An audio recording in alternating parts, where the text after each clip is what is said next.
Okay, happy Tuesday morning. We are running a little bit late because we had some challenges connecting today.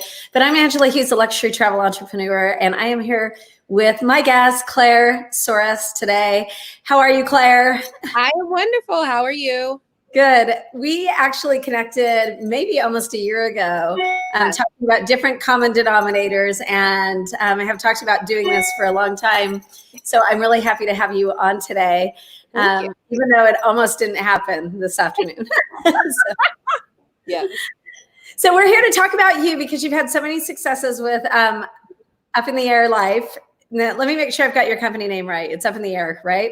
Yep, that's correct. Up in the Air Life. Okay, and you're young and you're beautiful and you're all things, and there's just so many things I want to talk to you about today. So let's first have you introduce yourself and tell everybody who you are and what you're up to now. You were living in Mexico, and Thank you. So my name is Claire Soares, and I am an entrepreneur. I own a luxury boutique travel company. I also own a coaching business for travelpreneurs, coaching people that are consultants and service providers. I got started in the travel industry probably when I was 18. I had my first international trip to the Bahamas. And from there, I was planning trips from 18 years old through college until finally in 2013, I started my own travel company based on my friends wanted to go to Yacht Week in Croatia. And that's literally how things started. I never intended to start a travel company, but it happened so fast. And I realized that I was hitting a market that nobody was offering. And the company has just grown so much significantly since then. has part of that been due to your digital background? I mean, you have a really diverse digital marketing background. Has that helped or hindered, or how have you used that to like grow your company? So it's interesting. I think that, so I worked in sales at a Fortune 500 company for over a decade. And in that process, I worked on direct sales and account management. And I learned a lot about customer service. And working in sales in the corporate environment, they have these events called President's Club trips. And that's when they basically take salespeople on vacation if you hit your number. And so while I was working in sales, I pretty much went to almost all the President's Club trips. And so we would come back to our rooms to like handwritten notes from the CEO, little notes inviting us to Tiffany's that happened to be in the lobby, to GoPro gifts and really expensive cameras. And from then, I took that concept and that feeling of how special I felt to creating a travel company.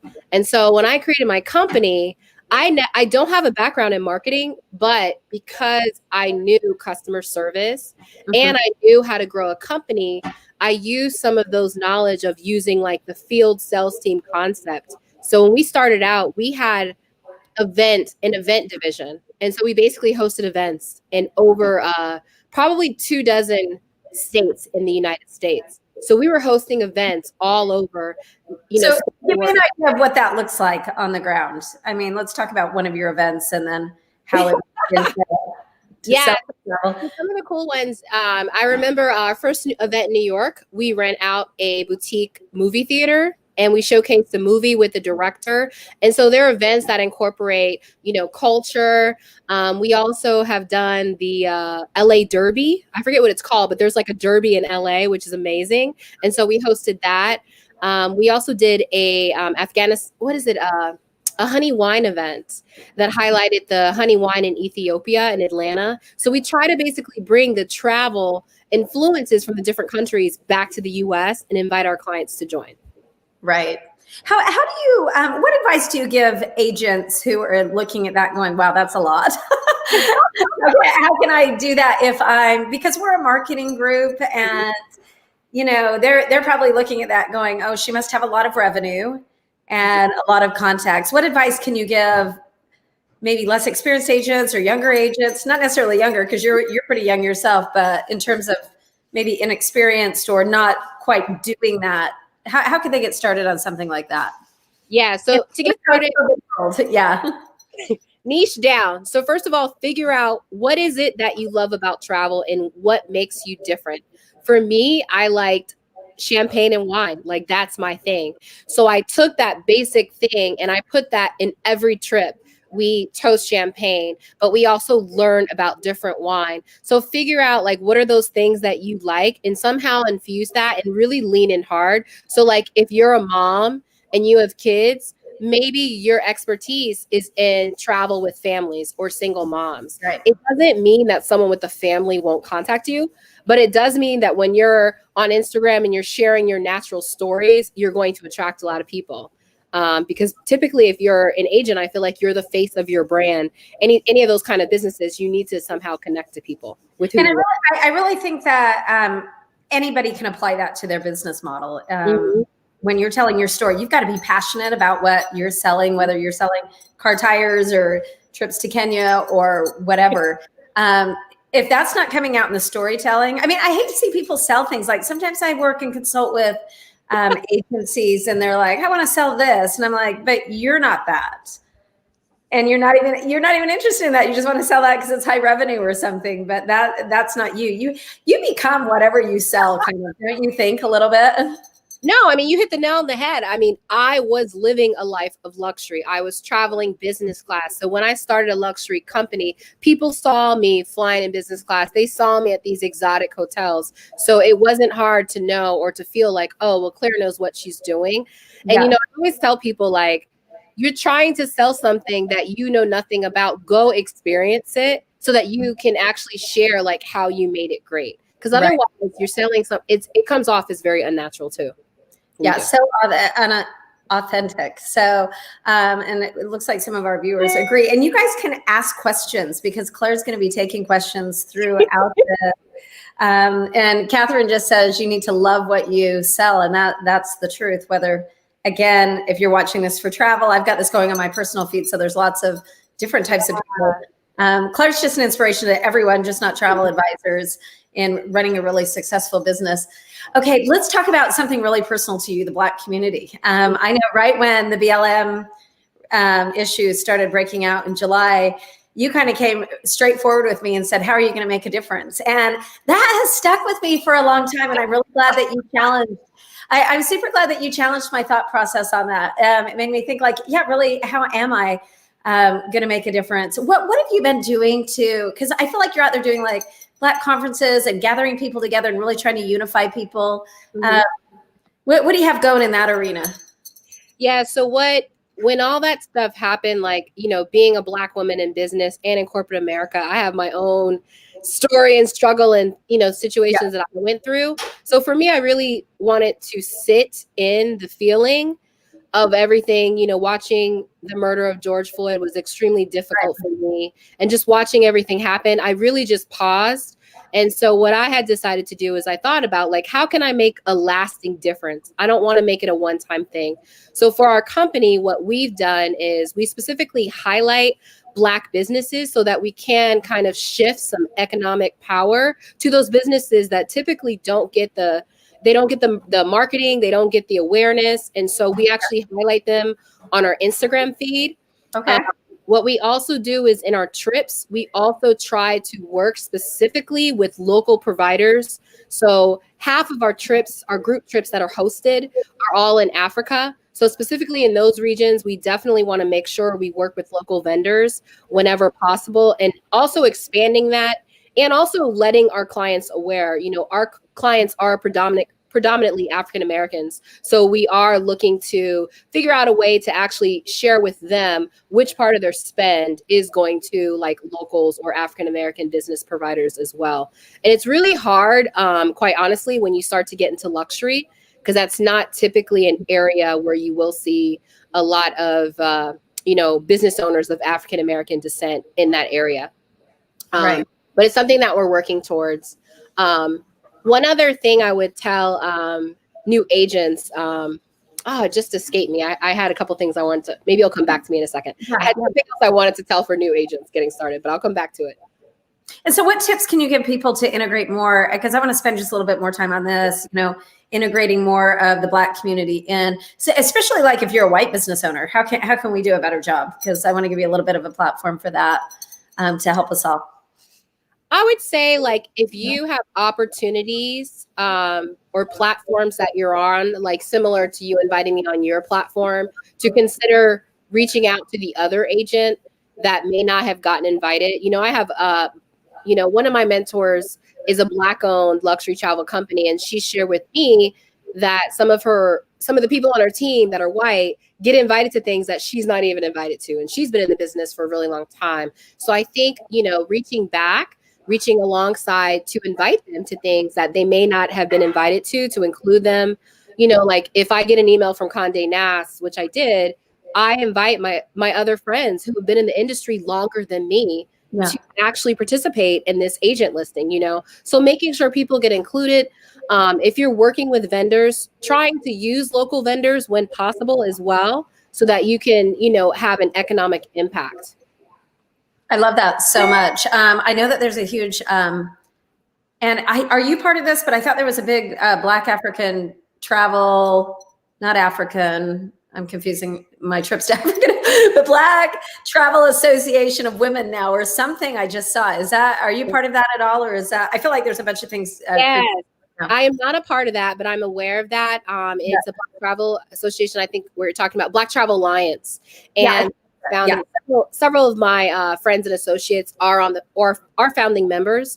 That is predominantly content creators that have created that. And they basically created that to provide a conduit that they can speak to different magazines or press clubs or different things like that need to have press releases or any content created, that they can actually disseminate that information and connect the Black influencers, the Black content creators to those people. And that's been phenomenal. I've seen the work that they're doing. Mm-hmm. Were you happy with the way that the travel industry shifted during that time to represent more? Or do you feel like that was just I mean,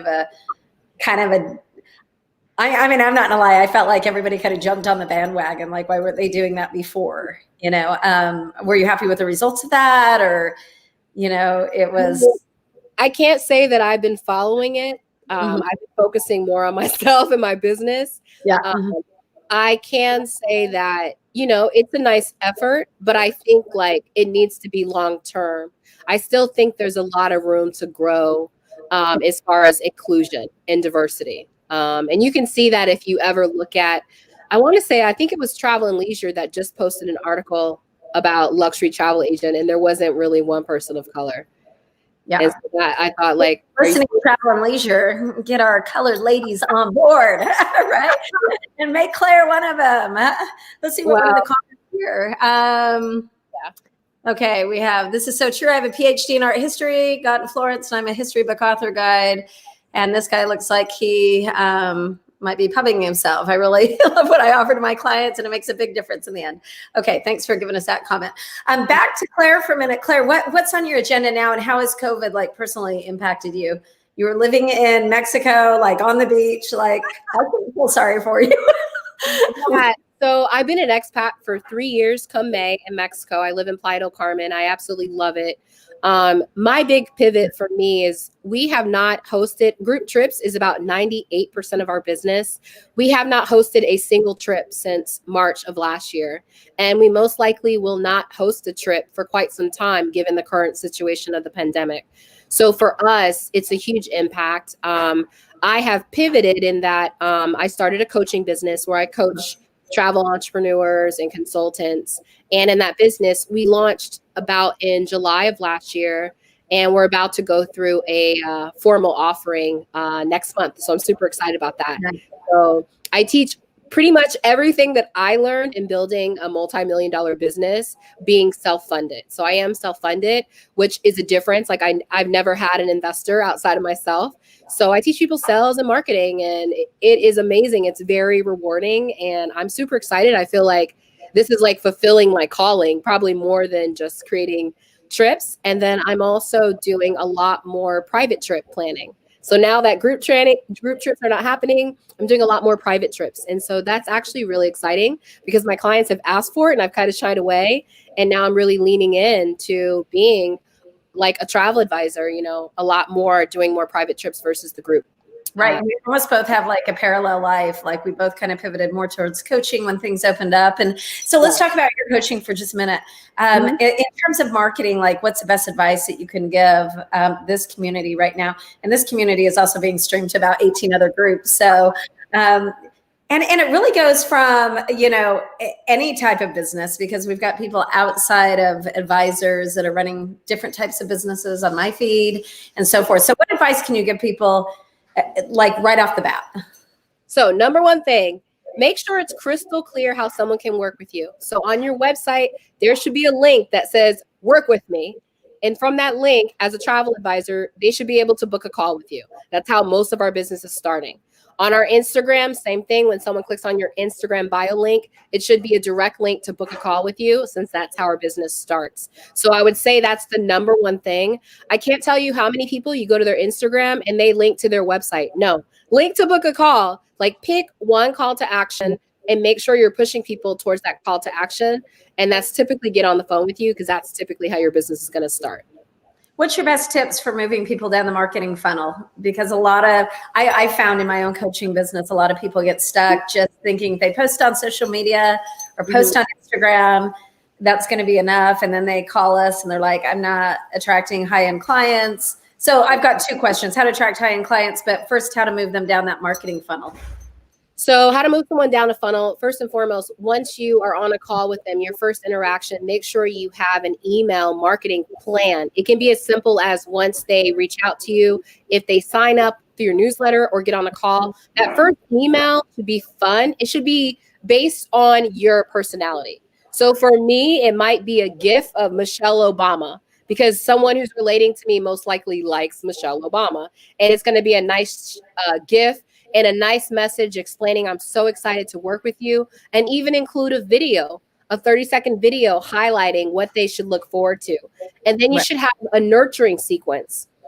You can Google nurturing sequence. Typically, it could be anywhere from 3 to 15 emails. If we're keeping it simple, 3 emails. Tell them who you are. What's your story? For me, I was a Fortune 500 person, and I quit my job, moved to Mexico because I was fed up of corporate America. So share your story of how you got here. Share your offering, what you love about what you do, and then ask them again, continuously ask them to get on the phone with you. I know for me, my close rate on the phone is like 50 to 70%. So I know I've always shied away from getting on the phone. And now our new website is like, get on the phone, get on the phone, get on the phone. Like, we're redoing our website, and we're moving towards story branding. So if you've never read story branding, definitely read story branding. It is absolutely amazing way to simplify your website. Yeah, and actually, I think I'm going to start a book club now, like Oprah. Because I read that book. Yeah, we should start a book club. I'm not kidding. That's coming, people. But I actually love that book too, story branding. So put it on your list if you have not done that. And maybe Claire and I will have our own book club.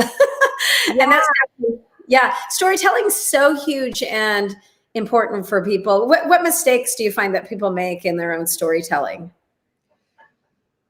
I feel like the mistakes they make is they're not clear on why people would want to work with them. So one of the things in marketing is you need to tap into the emotion, right? So for me, I know that my client typically works really, really hard. They're overachievers. They want a vacation and they don't want to plan it. These are not someone who's budget conscious necessarily. It's someone who's really tired. They're giving it their all. They're probably A players at work. And so when they contact me, they want someone who takes care of everything. So you want to use those words that they are using. So if you look up story branding, that's a really great way to tap into the emotions. Look at like story branding questionnaires. It's about 15 questions. And it asks you to empathize with your client. What are they feeling? Use those words and emotion when you're using your copy, when you talk to people. Right. What do you see the future looking like? Oh my gosh. The ball. Yeah. I mean, obviously we thought we'd be out of this 6 months ago, moving. Now it seems like we're going backwards. So interesting. We're not making any progress, but what do you see? What's in your crystal ball, Claire? So I finally got back from Turks and Caicos, and I was there for 8 days visiting some of the nice luxury properties there. And I will say that that's my first trip in like a year. When you look at the next rendition of what travel looks like, it looks a lot different. First and foremost, you have to test coming back in the United States. And there's a chance that if you catch COVID, you're going to be in a foreign country. So number one, travel insurance is no longer optional. You absolutely have to have it because that's the only way that you're going to get part of your hotel covered. The great news is that I'm seeing in Mexico, many of the resorts there are stepping up. So several properties that I spoke to, they are actually covering your stay if you test positive. So this is really putting pressure on the travel industry if we want the business to show up. So I'm excited that I'm seeing properties offer to cover their stays. One property I saw today is covering stay and food if you test positive. Most of the villas and luxury properties and hotels are all covering your test or offering it at not a lot of money. So travel moving forward, I definitely feel it's going to be difficult for a lot of the everyday kind of folks. I feel like it is going to really turn into an elitist activity, even more so, because if you have a family of 4, you're talking about $600 to get tested on the way there and $600 on the way back for many destinations. So that's $1,200, not include, plus some wacky insurance in Costa Rica or something along that line that you have to have. So I think for luxury travel, I think we're in a good position because people are going to need their travel advisor more and more. So I think travel advisors really need to understand how valuable we are and really position yourselves correctly. Yeah, and I really think positioning is so key right now. I've been really focused in on the Africa and the Egypt market right now, North Africa. And I think that you've got to find a location. You've just got to run with it. For me, it's been those destinations. Of course, we're doing the Mexicos and all the other things too. But I think it's just critical right now that I don't feel like in the next year we're going to see too much change. We're going to see change. People are going to travel, but it's going to be a new style of travel. And like you said, it's going to be expensive for like the family of 6 to go anywhere. And they're going to be rethinking things. And so you got to really niche down right now, people, and find out what you're passionate about and invest in that right now. And if you feel like you want to sell, what's some of your tips to sell more luxury travel? Before I roll out all my tips. I just thought of a tip for the agents. Okay.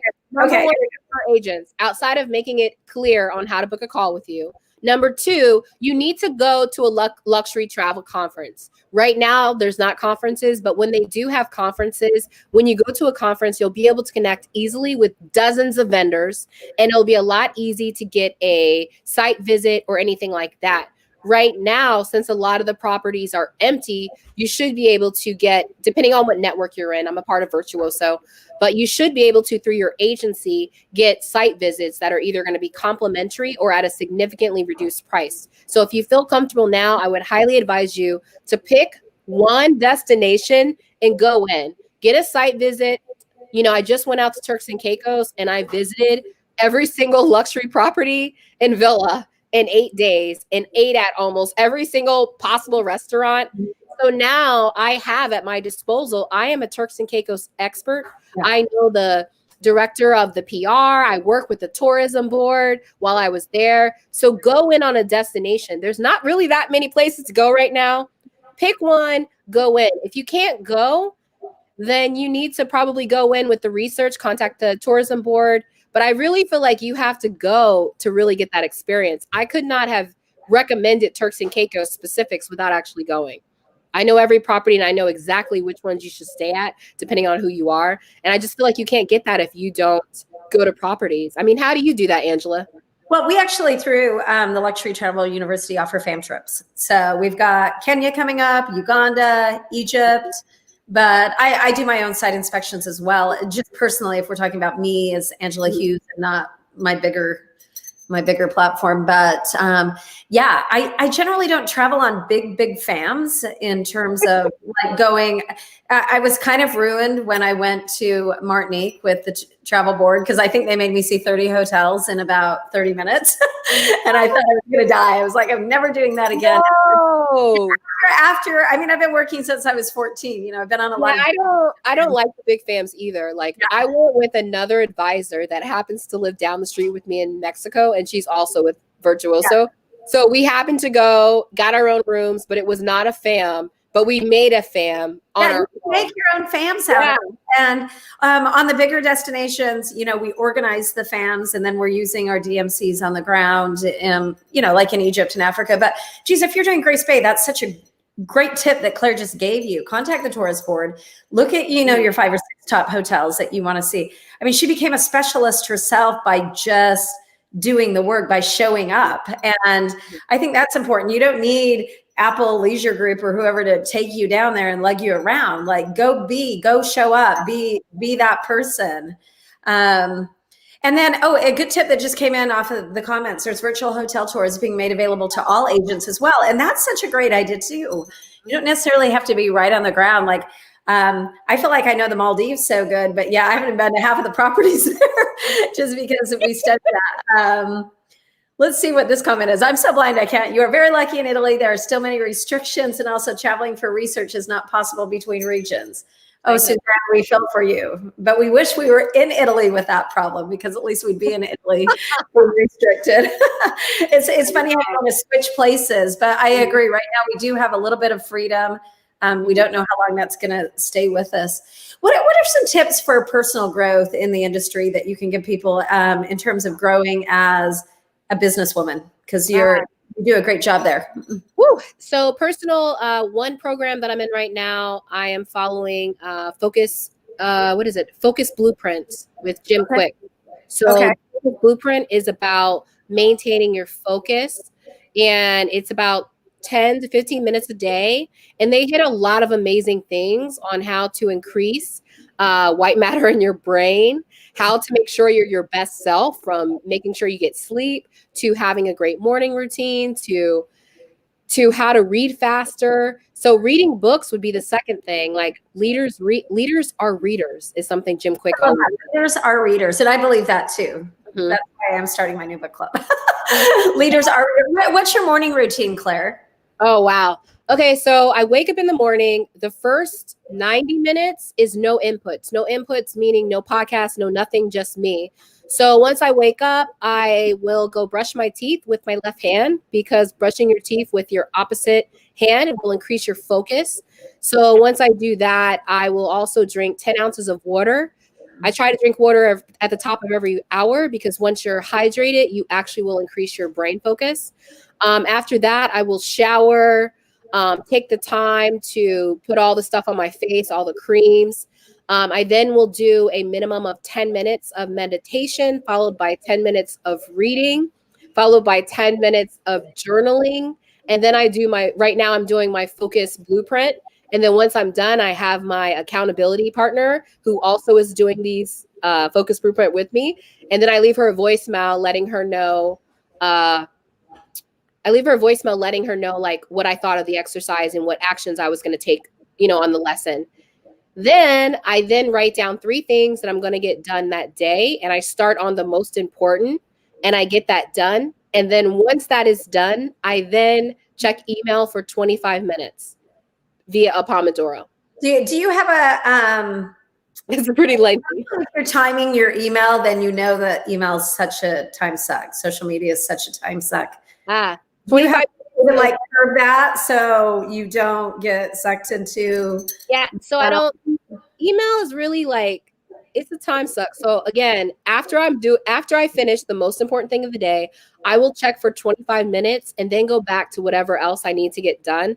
I have a call with my team. I talk to my executive assistant midday, and then I only take calls on certain days. So my days are fairly structured, so I can be the most active, and I try to make sure that anything that requires brain power is done by 1. The rest of the day, calls and everything else. I love that so much. How important is like a virtual assistant for you, or an executive assistant? You absolutely need one. They were like delivering your groceries or something. I mean, they were picking up your food, your groceries, everything at one point, weren't they? I mean, my self-care is on 10. I have a virtual assistant that checks my email. I get about 100 emails a week. So she not only is responding to emails, to answer them, to schedule appointments. I will not schedule appointments. She usually takes care of all that, just so I can free up as much time. I also have a part-time housekeeper that cleans, errands, but most importantly, she cooks healthy food for me. So when I wake up, there's like fresh green juice. And it's interesting because I never envisioned that life for myself. But at the end of the day, you need to free up time for yourself. So free up your time from cooking, from meal prepping, so that you can focus and make decisions. So I will wear almost the same thing when I'm at home so that I don't have to waste time thinking about it during the week. So I'm usually up by 5 or 6 in the morning. So I think if you go back and you look at like Steve Jobs, he wore a black turtleneck every day almost. So you really want to reduce the amount of inputs from other people and also inputs from other things so that you don't have to make these useless decisions. Like, what are you eating? I eat the same. We eat fried fish every Thursday. Actually, I recognize a lot of those same tips from his book. Let me ask you something, because I know that there's advisors on here, and there's business owners and moms and dads that are going, well, that would be great if we had unlimited income. What advice can you give people who are maybe working on a smaller scale, that are just waiting for the next like check from the government right now, who, have had zero business? Where can they like take some time? Yeah. So on a smaller scale, what I would easily recommend is do sprints. So my team moved to sprints this year. And so we had to pivot because we're not getting really any income from travel. So we pivoted to start working on my coaching business. What a sprint is think of 1 or 2 things that'll make a tremendous impact on your business. Focus on only those things. So right now, your customers are probably waiting to hear from you. The United States government just said you have to test when you come back in. Why not reach out to your clients to either invite them for a hosted call where you review the new requirements and also share 1 or 2 destinations that you're comfortable with? Think about ways to impact your business and only do that. So this week, only do that. Think about how you can set up your email series. What are interesting things your clients want to know about? If they're going to travel in the United States, why don't you find out where they can go? Hawaii, Scottsdale, Florida. Those are all places that have amazing luxury offerings. I looked at Las Vegas the other day. The Four Seasons Hotel was like $200. I was like, what? And it's everywhere. Really, we were looking at even Egypt prices, not even domestically, but internationally, the prices are so outstanding at our properties there. My favorite property in Playa del Carmen is the Thompson Beach. It normally goes for $300 a night, and I was looking today, and I started screaming. It's going for $149 a night in May, and I was like, "That's cheaper than like an agent rate you'll ever get anywhere." Yeah, and that's like a regular rate. I'm like, this is crazy. My clients need to know about this. Yeah, I love that. Just doing a sprint. You guys got that? That's a great tip of just working on one thing. And I really liked your idea of just, sorry, I just had my light. I just kicked my computer here. I just liked her whole idea of maybe just having like a night to just talk about like recent travel, restrictions and where we're at with that and what you can do, keeping it positive. Okay, we've got a few more minutes. You seem like you're like this giant. What does your personal life look like? Well, it's been a long time coming. It's taken me a long time to get to where I am. And where I am right now is where I want it to be years ago, right? So my personal life, I wake up, like I mentioned, 5 or 6 o'clock in the morning, and I pretty much am working pretty hard until around 1 to 3 o'clock. And then I'm available from 3 to 7 when my team is working. One of the key decisions I made in my business is I outsourced my team abroad. That is the biggest secret I would share with agents, especially now when money is tight. When I look in my peer group, I did not lay off one person. And that's because my team is abroad. It's a lot more affordable than having team and other people in other destinations, and so it was a decision that I had to make, being self-funded, because there's a lot of work. Like, as you said, like, how do you get all this stuff done? Because I have people that work for me that live in other countries where the cost of living is lower. And so I'm able to afford a higher caliber of person. And so my work week, Monday through Friday, I work anywhere from 20 to 60 hours. It depends on the week. But a lot of my job right now is overseeing. But I've been in the business for 8 years. So I didn't get here overnight. Our first year of revenue was $16,000. So I worked full time. Because I'm all about hiring abroad. I also have my own team abroad that does things from my accounting to pretty much everything. I think I lost Angela. Are you still there, Claire? I can hear you. She might have froze Maybe on she'll us. come back. Yeah. So Am I still on? I'm still on. Do we have you? Did we lose you, Claire? Can you hear me? Okay. Oh, there she goes. Are you back on, Claire? Let's see if we can get some. I can see you, Claire. Okay. Are you still with us? Can you guys hear me? I'm not sure if anyone can hear me. Yeah. So I was just talking about, we've just lost her, so I'll just finish up here. But yes, I do a lot of hiring abroad. Also, one of my biggest secrets, you guys, is using interns, college interns to, I probably have like 12 college interns, and they do a variety of different things for our humanitarian trips, for just my management, for my Travify, everything. And so that's another hidden secret. Claire, you're back with us. So I was just chit-chatting. Yeah, you're talking interns. I've never had an intern. Where do you find your interns? I actually use them from college because I actually used to be a college professor up until this semester, because they are no longer hiring outside of the state that I taught in. But most colleges have like an on-campus internship. And so like the school that I'm using, you submit a project, and then kids sign up to work for you. So we have 4 or 5 on our humanitarian side. And then I have like 7 on my travel agency side. And I use them for all different things. Like we're creating curriculums right now. One works specifically on my Travify, another one's helping me with social media. The problem with interns is they usually have to be taught. So sometimes it's not always the most time efficient, because you're also working as a mentor.